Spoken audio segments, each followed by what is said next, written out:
I am beating every N64 game, and I mean all of them. The twist is, the next game I play is randomly selected, so I have no clue what's coming next. This is the journey to beating every N64 game. Game number 222, Super Bowling. Released in 2000, this game was developed by KID and published by UFO Interactive Games. This is the second bowling game we've played on the N64. Honestly, surprised there are multiple. Actually, there is still Brunswick Circuit Pro Bowling to come up, so you've got that to look forward to. The name Super Bowling doesn't exactly bring excitement to me. In fact, it sounds like a SNES game. Well, it turns out this is kind of a spiritual sequel to a SNES game of the exact same name. Who'da thunk it? Perhaps the most known thing about this game is just how rare it is. I think this is the least printed game that was not a Blockbuster exclusive title. Looking it up on eBay in October 2025, the cheapest I see it going for is about 500 bucks, although the Japanese version is much cheaper. Man, remember when retro game collecting used to just be a fun little hobby? Anyway, hopefully this game has something cool. Let's get into it. The main single player mode seems to be the acquisition mode, so that's what we'll be doing to beat this game. First, I had to select my character. For now, I only had Hero and Alpha. They both had different stats in power, spin, and sense, represented by the 3 meters over them. This mode is kind of like the Get Character mode from Mario Golf, so we are battling to unlock Rin as a third bowler. I think this is the China lane as the game calls it. After lining up where you want to stand and aim the ball, you press A to start the meter. It'll come back down and you want to stop it in the center of the yellow zone. It's actually kind of a tight window. One thing that's interesting to me about this game is the fact that the other bowler is just going at their own pace while I try to figure out what the heck is going on. I feel like I'd expect a bowling game to force you to take turns, but nope, both players go at their own speed. Now would you look at that? What a spare pickup. I still kinda sucked at this. I really felt like something was off, so I went to the game's manual to try to figure out the problem.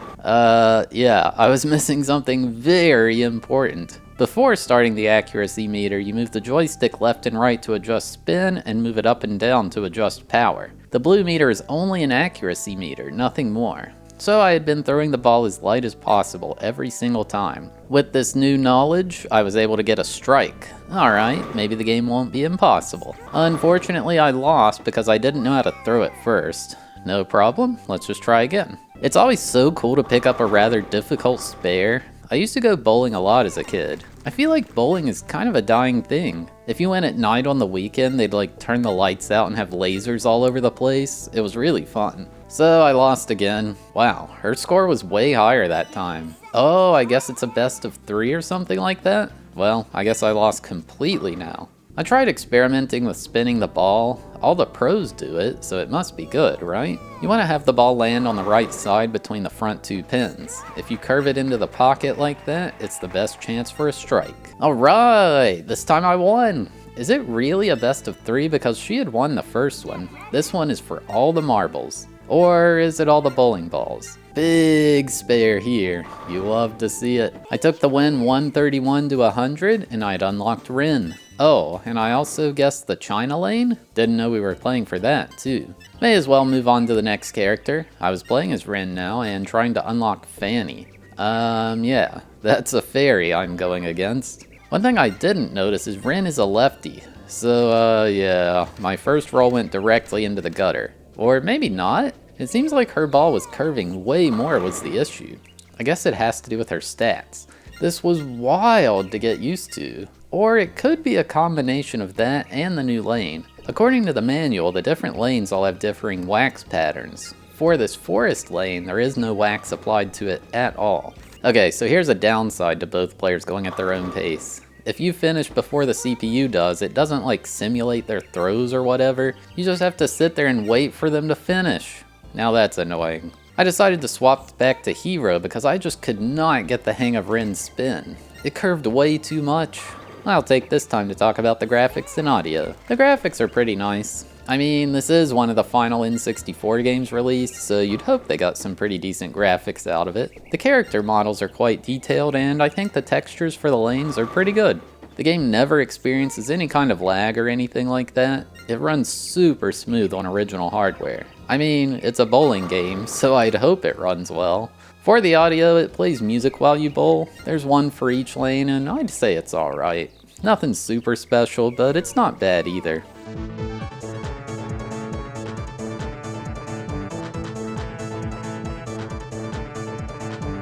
There's also a commentator of sorts who just yells out when something happens.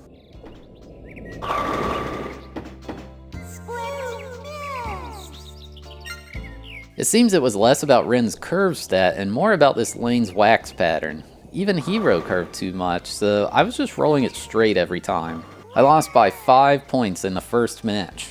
I really need to get more consistent. If you get a single turkey in this, you just annihilate the CPU from those 3 rolls alone. Okay, this was a crazy pickup. That's such a hard split to do. Nowhere near the true 7-10 split, but that's a tough one regardless. This next time during my please wait, I realized I can move around the area. I wonder why you can do that. I guess if you're bored? I would have never known there was a rock behind me without this. Yeah, I lost again. By 3 points. Come on, man. Now that's more like it. I win by 1 point. Get me out of this stupid forest. It's so hard to get a strike on this lane. This was the first one I'd seen in all these attempts. You have to barely put any spin on it, but it's just so volatile that you can't get consistent. I also realized while waiting that I can see the ball come out from the other lane, but where is it coming from? Like that horror story. But then who was phone? Finally, after 45 minutes of grinding, I beat the stupid fairy. Ugh, I hated bowling in the forest. Now we're on the ice lane battling against Peggy the penguin. It's pretty cool how there are fish swimming under the ice. I feel like all the noise from the bowling would stress them out though. Poor fish. Love how Peggy just launches the ball from overhead. Got my first turkey here. That's 3 strikes in a row. God, it feels so much better bowling here than that forest. The ice lane is the exact opposite in that the wax is maxed out. Where are we bowling at anyway? It looks like the ball just goes out into the abyss once it's past the pins. Are we bowling up in the sky? I just realized the fish under the lane reminds me of that waterbed from the Goofy movie where they're on the waterbeds with the fish in them. Ugh, such a good movie. Took the penguin down on my very first try. Now that's more like it. Now I'm battling against Doc, who kinda looks like Dr. Mundo from League of Legends. Actually, where is his waist? His torso just kinda connects to his legs at a single point. I think this is just called the Dark Lane. Looks like we're in Castlevania 64 or something like that. At least the different lanes keeps things sort of interesting. I put so much spin on that and the ball just doesn't curve at all. I wonder how bowling on carpet would be in real life. Oh my god, I lost by 3 points. Had I picked up that spare, I would have won. Ugh, how am I gonna lose to Jank Thanos? One annoying thing about this lane is there is constantly lightning going off. So the screen flashes and you hear the noise of it over and over again. There we go. Doc has been defeated. Also, wow, I got 180 points? That's a pretty solid score. Now we've got to unlock Kanta. We're here at the river lane. This one is certainly different. We're just bowling off of a cliff down into the water. I feel like this lane isn't up to the regulation standards of the Pro Bowling Association. And are these pins made of stone? The stuff I gotta deal with. Interestingly, this lane has bumpers. It's impossible to get a gutter ball. Another consequence of that is the pins bounce off the bumpers. I feel like it would make the 7-10 split easier to pick up too. That's more like it. Took down Kanto on the very first try. Dot has max power stat, which is quite nice. I believe this is the final character, Miko. I quite like the look of these purple pins. Looks like we're bowling in a warehouse. Ugh, Miko's too good. I can't beat her. Oh shoot, that was a pretty sick split pickup. Who do you think you are? I am. And there we go. I beat Miko and it unlocked all the characters in the game. There's a few other things you can do in this game. One is bowling golf. Not as interesting as it sounds, unfortunately.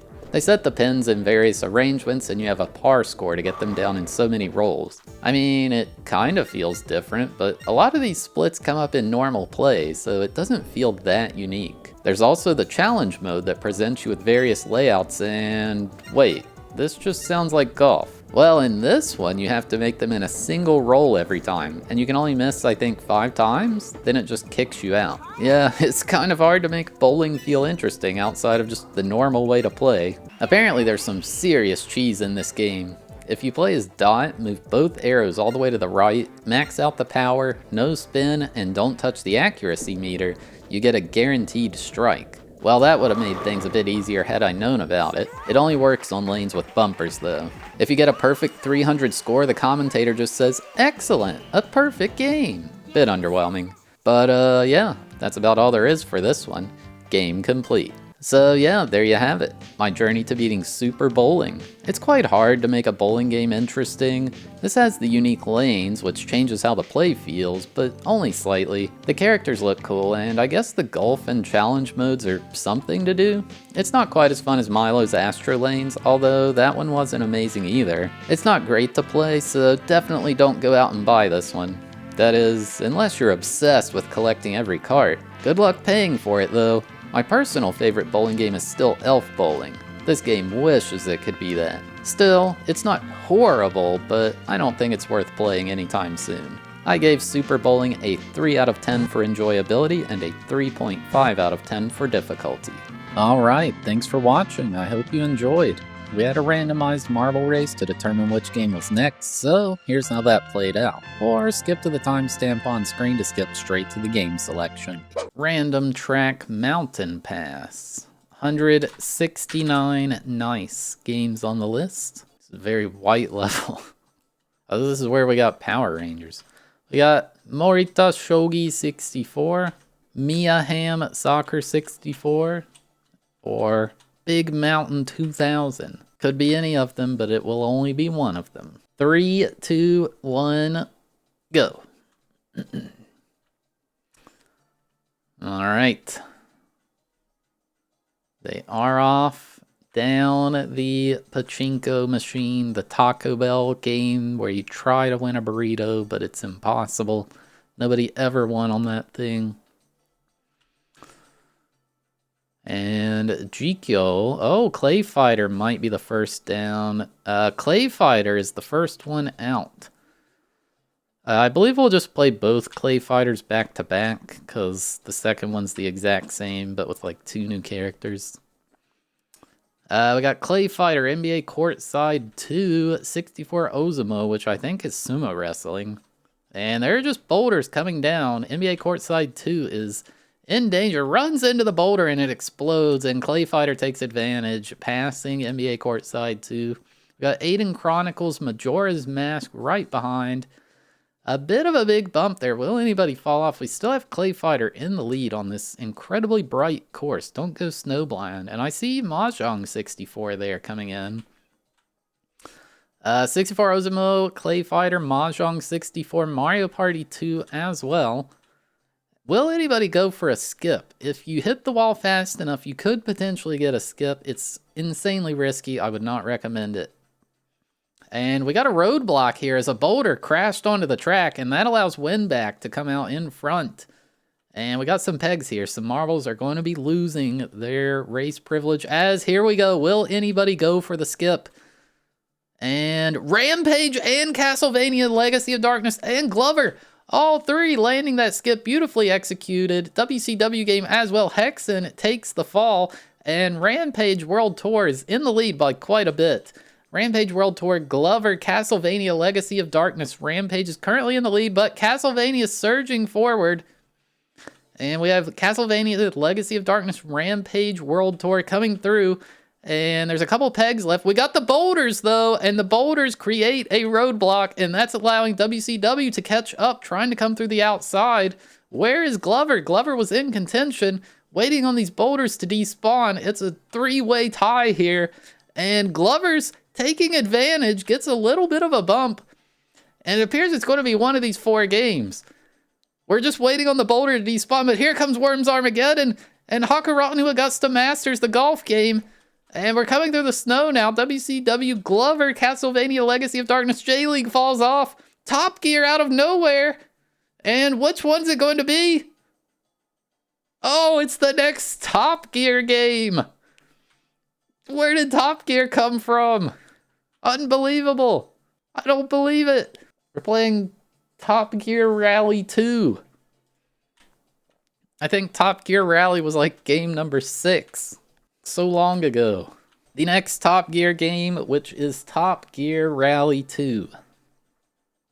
It has been decided. But yeah, if you're still here watching, you're awesome. Thank you so much. If you had a good time, consider hitting that like button, or maybe even dropping a subscription. Or hey, maybe even watch another one of these videos that's on screen now. And yeah, see you next time.